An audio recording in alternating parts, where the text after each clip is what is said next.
Salam pemirsa, berjumpa lagi bersama saya dalam pembahasan buku Agama yang Bersinar.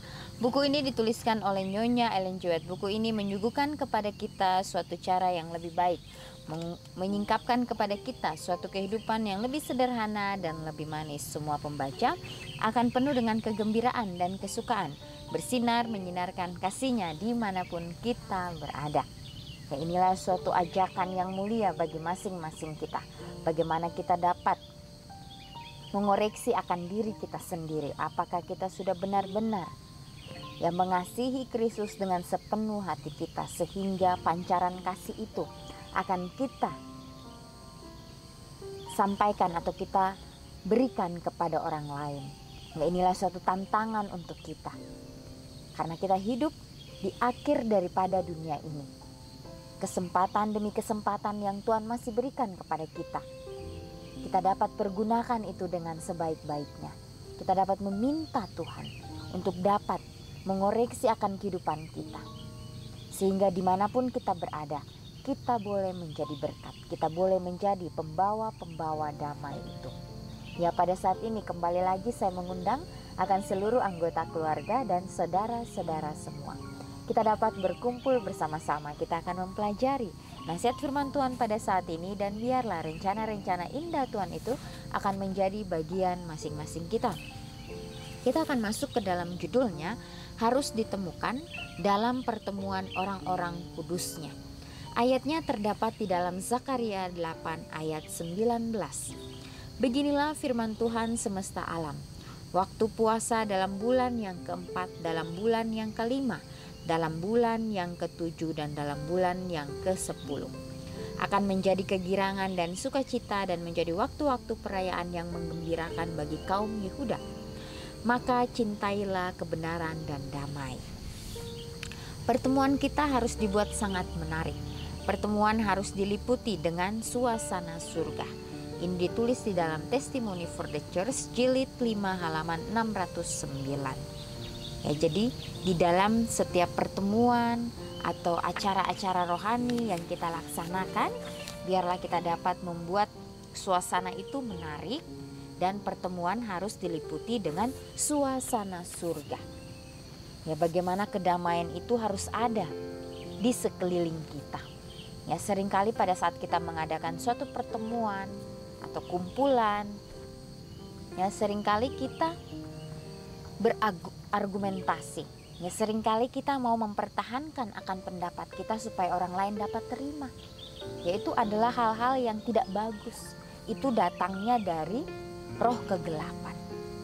Pada saat kita ingin membuat suatu acara atau pertemuan rohani, biarlah kita doakan terlebih dahulu sehingga acara itu dapat membangun, sehingga acara itu dapat memberikan kita suatu motivasi yang baru, memberikan kita bagaimana kita sama-sama mengikuti Tuhan kita dengan sepenuh hati kita. Ya, biarlah suasana surga itu menjadi bagian kita di dalam setiap pertemuan yang kita adakan. Pertemuan kita harus diperlakukan dengan kehikmatan dan penghormatan terbesar. Namun semua kesenangan yang mungkin harus dibawa ke dalamnya. Ya, jadi pada saat kita mengadakan suatu perkumpulan atau acara-acara rohani, ya kita dapat menyaksikan akan kasih Tuhan di dalam kehidupan kita. Ya, bagaimana pimpinan Tuhan, bagaimana penyertaan Tuhan menjadi bagian kita. Ya, sehingga kesaksian yang kita sampaikan itu menjadi suatu sukacita bagi orang yang mendengarkannya. Dan biarlah apapun yang kita lakukan, kita doakan dengan sungguh-sungguh. Ya, sebagaimana kami di sini. Ya, setiap hari Sabat kami melakukan sharing satu dengan yang lain. Kami menyaksikan akan kasih Tuhan. Kami menceritakan bagaimana pimpinan Tuhan, bagaimana pergumulan kita dengan keluarga kita masing-masing. Ya, bagaimana kita hidup di suatu tempat, di suatu kelompok yang mempunyai sifat atau latar belakang orang yang berbeda-beda, sehingga itu dapat melatih akan diri kita, sehingga hari demi hari kita boleh lebih baik lagi. Ya, pada saat kita mengalami mungkin ada gesekan sedikit, bagaimana kita dapat menyelesaikan gesekan itu. Ya, sehingga itu akan membawa ya suatu sukacita, akan membawa suatu kedamaian ya bagi orang-orang yang mendengarkannya. Inilah yang menjadi suatu ya pemahaman yang sebenarnya pada saat kita mengadakan suatu pertemuan rohani itu atau perkumpulan itu. Menceritakan bagaimana Tuhan selalu ada untuk kita di dalam kehidupan kita masing-masing. Pertemuan kita tidak boleh diperpanjang sampai mereka menjadi lelah. Ya, seringkali kita mengadakan suatu pertemuan, ya, orang-orang sudah merasa bosan. Ya, mereka acara yang dilakukan begitu banyak, ya, sehingga mereka mengikutinya dengan jemuh. Ya, tapi biarlah kita membuat suatu hal yang menarik, suatu hal yang berbeda. Ya, pada saat orang itu mengikutinya, mereka merasakan ada kehadiran Tuhan di dalamnya. Ya, jangan sampai banyak ya acara-acara yang dibuat tetapi tidak membangun, sehingga orang-orang bisa menjadi lelah. Karena kesan yang dibuat di benak para pemuda akan menyebabkan mereka mengasosiasikan agama dengan semua yang kering dan tidak menarik. Dan banyak orang akan dituntun untuk memberikan pengaruh mereka ke pihak musuh, yang jika diajarkan dengan benar akan menjadi berkat bagi dunia dan gereja. Pertemuan-pertemuan sosial dan semua kegiatan keagamaan lainnya harus dirancanakan dan dikelola sehingga tidak hanya menguntungkan, tetapi juga menyenangkan, sehingga menarik secara positif. Ini ditulis di dalam Testimony for the Church jilid 6 halaman 174.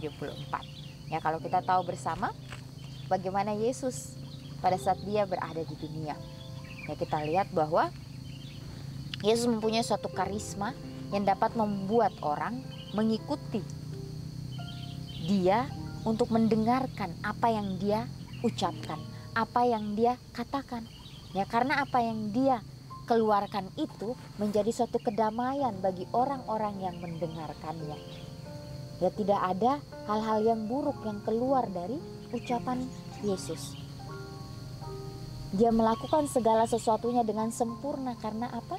Dia tahu bahwa dia mempunyai suatu misi untuk menyampaikan akan kabar kebenaran kepada setiap umat manusia, sampai kepada setiap makhluk yang hidup di dunia ini.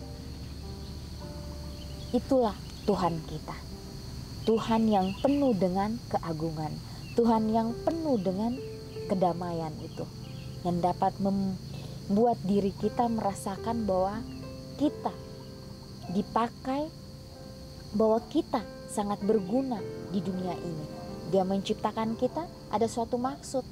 Ya, bukan dia menciptakan kita tidak ada tujuan, tetapi ada tujuan yang dia ingin supaya kita lakukan. Inilah yang harus kita pahami di dalam kehidupan kita. Apapun yang kita lakukan, biarlah kita mau mengandalkan Tuhan kita, sehingga kita tidak salah mengambil langkah. Kalau kita salah mengambil langkah, Tuhan juga pasti menyertai, tapi kita akan menerima konsekuensi yang kita ambil di dalam kehidupan kita. Ya, jadi kita harus berhati-hati, kita harus waspada. Ya, karena kehidupan kita ini ya tidak main-main. Ada suatu maksud yang Tuhan inginkan di dalam kehidupan kita. Kita tahu bersama bahwa si jahat itu sedang mengelilingi kita. Dia mengaum-ngaum seperti singa. Dia akan melihat siapa yang dia ingin terkam. Kalau ada celah sedikit yang kita buka, dia akan masuk dan dia akan mengelabui kehidupan kita. Biarlah nasihat firman Tuhan pada saat ini kembali lagi mengingatkan kita bahwa kehidupan kita hanya kita serahkan kepada Tuhan saja.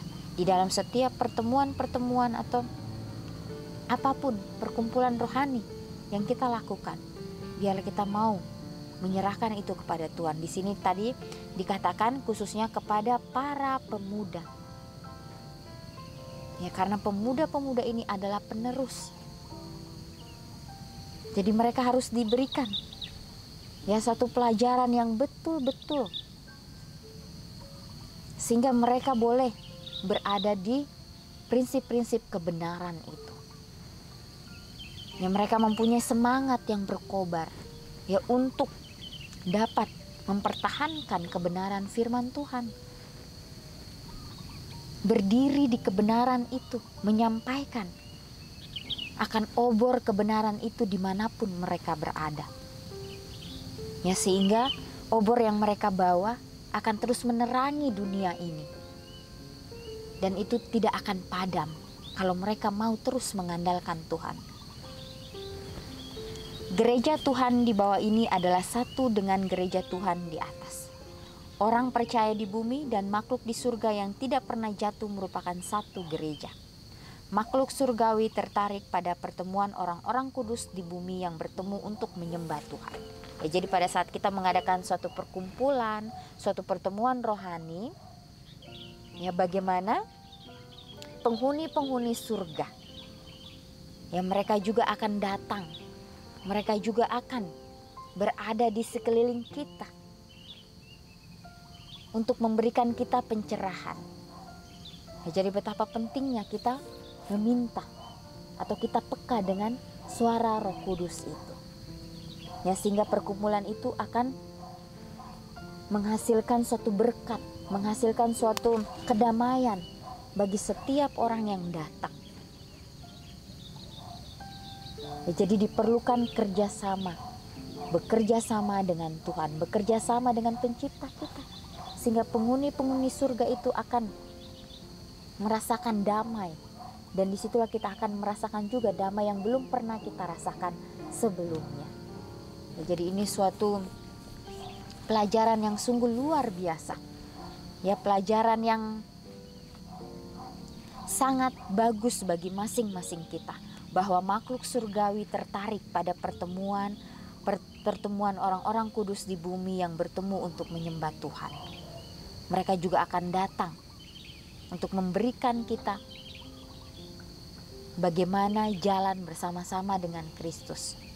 Sementara malaikat minum dari mata air, orang-orang kudus di bumi minum dari aliran murni yang mengalir dari takhta.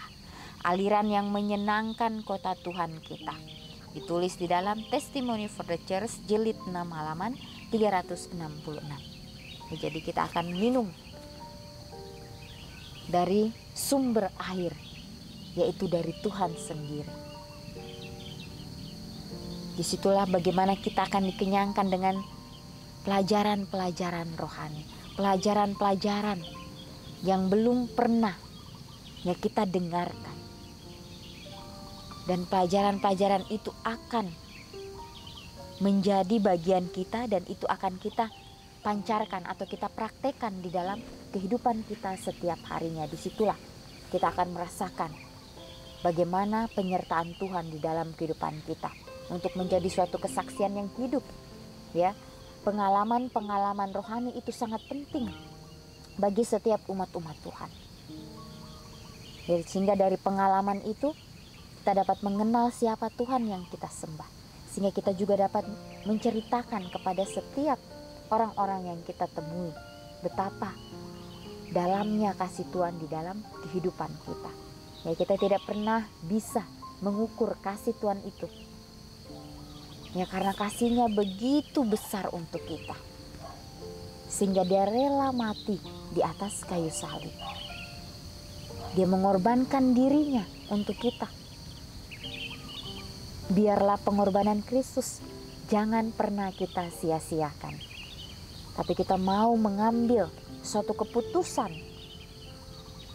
untuk menyerahkan kehidupan kita sepenuhnya kepada Tuhan. Ya, kalau hanya setengah, berarti kehidupan kita masih bimbang atau masih ragu. Tapi biarlah sepenuhnya kita mau menyerahkan kehidupan kita kepada Tuhan kita. Sehingga dia dapat memberikan kita pengalaman-pengalaman yang indah. Sehingga itu kita dapat jalankan dengan sepenuh hati kita. Ya, biarlah hari ini Kita boleh mengambil komitmen kita. Kita doakan itu dengan sungguh-sungguh. Sehingga komitmen itu kita dapat praktekkan di dalam kehidupan kita. Sehingga hari demi hari kehidupan kita makin lebih baik dan lebih sesuai dengan kehendak Tuhan. Ya pemirsa, inilah nasihat firman Tuhan pada saat ini. Biarlah ini menjadi suatu berkat bagi masing-masing kita. Kita akan berjumpa lagi di kesempatan yang berikutnya dan Tuhan memberkati.